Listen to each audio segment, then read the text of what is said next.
नमस्ते प्रणाम। हम सूरज कुमार आप सबके बीच एगो बहुत ही प्यारा गीत पिया पिया रटते पियर भइल देहिया गावे के कोशिश करम और आप सब थोड़ा बता देव जा कि आपके कैसन लागता।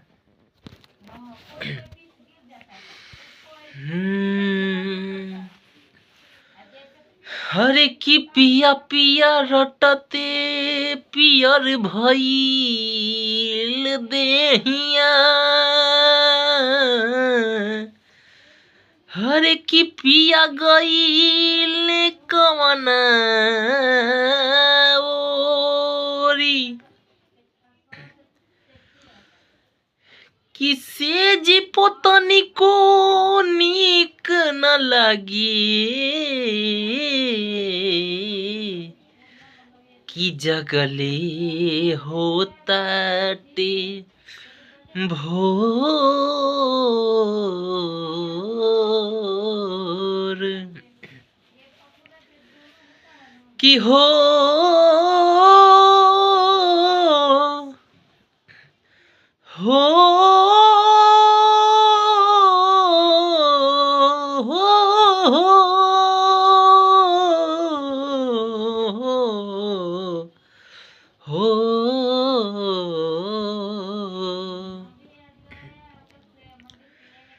कि हमरा के छोड़ी सैया गइला विदेशवा, कि हो भुलाई रे गइला ना,